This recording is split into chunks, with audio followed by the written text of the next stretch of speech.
Dan itu dia kenapa Tuhan marah banget kalau misalnya dia dibentuk sebagai patung. Dia dibentuk sebagai berhala. Sekali lagi, coba baca Yesaya 44 ayat 13 sampai 20. Di situ Tuhan sendiri sampai bilang gitu, kalau ini kayu yang lu gunakan untuk membuat patung yang cantik, yang indah, yang ganteng, dan patung yang sama lu gunakan buat masak, buat bakar kayu untuk menghangatkan badan lo. Dan abis itu patung yang sama yang lu gunakan tiba-tiba lu sembah-sembah. Itu bodoh. Waktu pertama saya dengar Daniel Mananta itu jadi mualaf, saya sih biasa-biasa aja. Dulu sempat teman ada minggu lalu ya kalau nggak salah. Minggu lalu kalau tidak salah sih teman-teman sempat bicarakan Daniel Mananta, katanya Daniel Mananta itu sekarang mualaf. Terus saya bilang, memang apa peduli kita, apa pengaruhnya? Tidak ada pengaruhnya sama sekali. Dan saya tidak tertarik sama sekali waktu itu. Saya tidak tertarik karena maksudnya kamu ini siapa gitu loh. Kamu ini hanya seorang Daniel Mananta yang dikenal karena seorang selebritis. Diikuti orang karena selebritis. Kamu ini bukan pendeta, kamu ini bukan pastor yang punya jemaat loh, yang punya ratusan ribuan jemaat. Tidak, kamu ini hanya seorang artis yang dikenal. Terus waktu kamu pindah, apa pengaruhnya buat orang Kristen? Tidak ada, gitu. Tidak ada sama sekali. Gitu. Kenapa tidak ada? Karena memang kamu ini bukan pastor atau pendeta yang punya jemaat gitu. Kamu hanya seorang selebritis, seorang artis yang dikenal. Orang mengikuti Anda, menyukai dia karena memang dia seorang artis gitu. Kan tidak. Contoh gini, waktu dia pindah jadi mualaf, masuk Islam, apakah pengikutnya harus mengikuti dia? Kan tidak. Tapi kalau dia seorang pastor atau pendeta, itu baru problem besar gitu loh. Karena seorang yang selama ini mengembalakan, seorang selama ini menyebarkan ajaran Kristen, tahu-tahu pindah, itu akan jadi sedikit permasalahan yang besar. Mungkin saya akan tertarik kenapa dia bisa pindah. Terus yang buat saya tertarik adalah waktu dia buat pernyataan gini, kan goblok orang Kristen itu membuat patung yang kayunya dipakai, dibakar, dijadikan kursi, meja segala macam. Terus tahu-tahu patung itu disembah. Saya memang sepakat dengan pernyataan Daniel Mananta. Kalau dalam hukum Taurat atau 10 hukum Tuhan tertulis, jangan membuat bagimu patung yang menyerupai apapun gitu, yang ada di dalam bumi, baik di dalam air, di atas darat, di bawah kolong langit, di langit, untuk disembah. Tapi kan kata kuncinya harus itu, untuk disembah. Jadi kalau kamu membuat patung, terus kau sembah, itu berdosa. Kan juga ada di 10 hukum Tuhan, jangan ada padamu Allah lain di hadapan. Terus salahnya di mana gitu? Orang Kristen membuat patung. Orang Kristen tidak menyembah patung. Dia membuat patung. Dia mengingatkan sosok seorang Yesus sebagai seorang manusia. Tapi tidak pernah ada cerita loh. Tidak ada pernah cerita orang Kristen sembah patung. Kamu lihatnya di mana? Di gereja mana yang ada patung besar, patung Yesus yang begitu besar, terus disembah? Orang sujud menyembah patung. Di mana? Atau yang di Toraja? Patung di Toraja itu gede, tinggi berapa meter? Itu patung di Sumba Barat itu, di Nusa Tenggara Timur. Ada patung gede itu. Terus kamu lihat, ada enggak kapan orang hari Minggu ada di situ dan ibadah di situ? Ibadah di bawah patung dan sembah. Kapan gitu? Jadi keluar pernyataan orang Kristen goblok membuat patung terus menyembah. Sejak kapan gitu loh?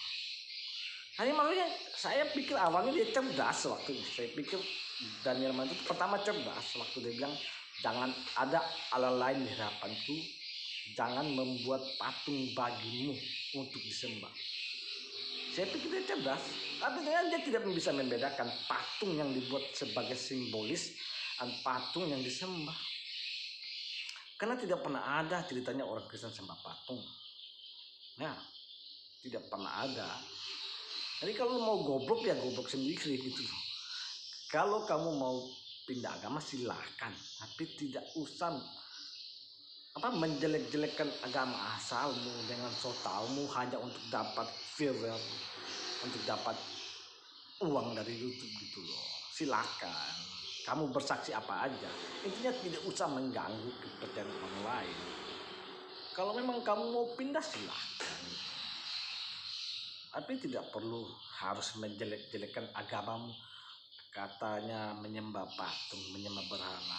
Atau mungkin Kristen alirannya Daniel sendiri menyembah patung.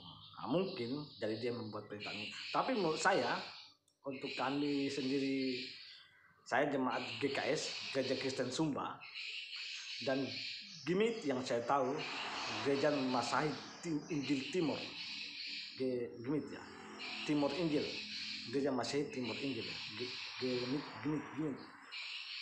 Gereja Masahi Injil Timur tidak pernah menyembah patung. Terus kalau salib itu buat kami itu adalah simbol, Pak. Simbol, bukan untuk disembah. Simbol itu adalah maksudnya gini. Simbol kan dia seperti tanda plus ya.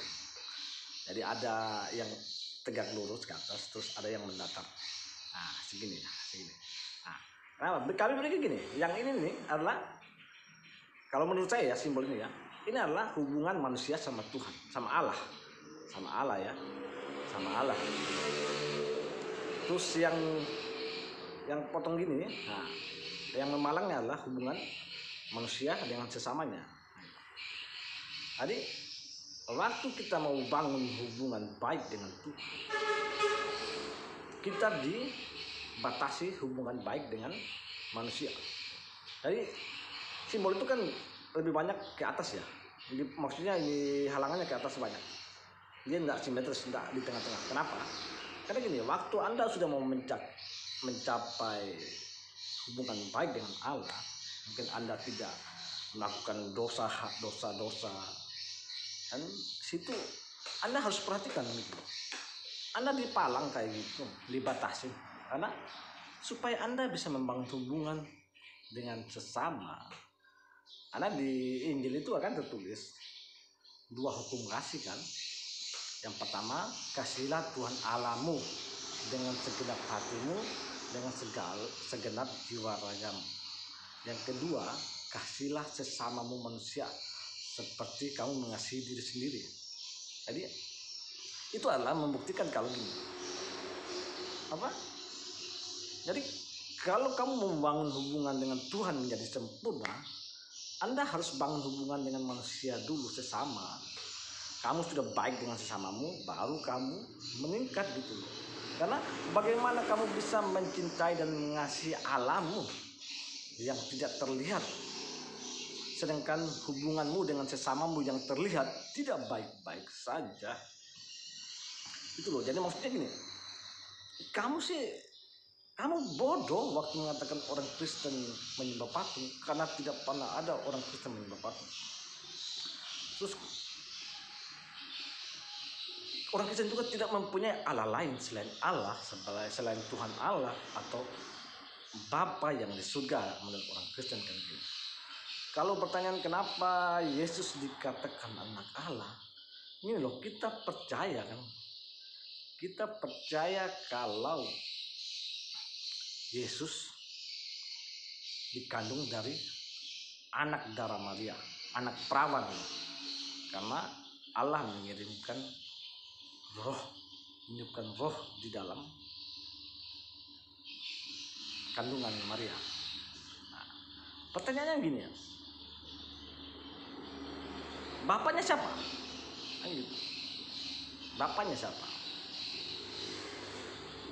Kan Tidak mungkin Yusuf, karena Yusuf tidak melakukan hubungan suami istri sama Maria. Atau ini mau dikatakan inseminasi buatan, bayi tabung, kan tidak ada. Jadi itulah dipercaya kenapa Yesus dikatakan anak Allah, karena memang bapaknya Allah yang langsung mengirimkan ke kandungan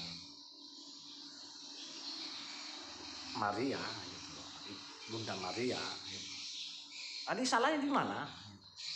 Kalau kami katakan Yesus itu anak Allah, kan tidak ada salahnya. Terus buktinya kita menyembah patung di mana? Jadi katakan berhala. Kalau zaman dulu berhala itu Allah, berhala itu patung, emas segala macam. Nah, sekarang berhala itu banyak Pak. Berhala itu bisa HP, suami istri, orang tua.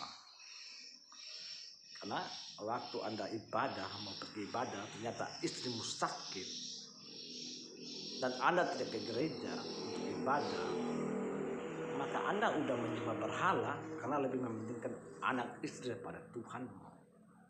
Atau HP, waktu Anda ke gereja main HP, Anda sebenarnya udah melakukan penyembahan berhala karena HP lebih penting dari Tuhan. Ayo kita sepakat maksudnya. Memang Kristen tidak pernah menyembah patung, Pak. Kristen membuat patung hanya sebagai simbolis. Jangan bodoh loh gitu. Patung itu sedih loh. Dia hanya menggambarkan ini dulu sosok Yesus, tapi bukan dia sembah patung itu. Nah, mungkin Daniel Mananta harus lebih banyak belajar lagi. Saya juga tidak terlalu fasih dalam keagamaan karena saya memang latar belakangnya bukan agama. Saya hanya lulusan SD aja. Hanya kalau secara logisnya Kristen tidak pernah menyembah patung. Ya, Daniel Mananta mungkin silakan kalau kamu memang mau jadi mualaf silakan. Mau pindah agama apapun silakan, tapi kamu tidak ada pengaruhnya sama sekali kepada umat Kristen waktu Anda pindah. Iman kami tidak goyang sama sekali. Ya, salam buat Daniel Mananta. Kalau mau cerdas lah, kalau mau goblok lah. Oke sih.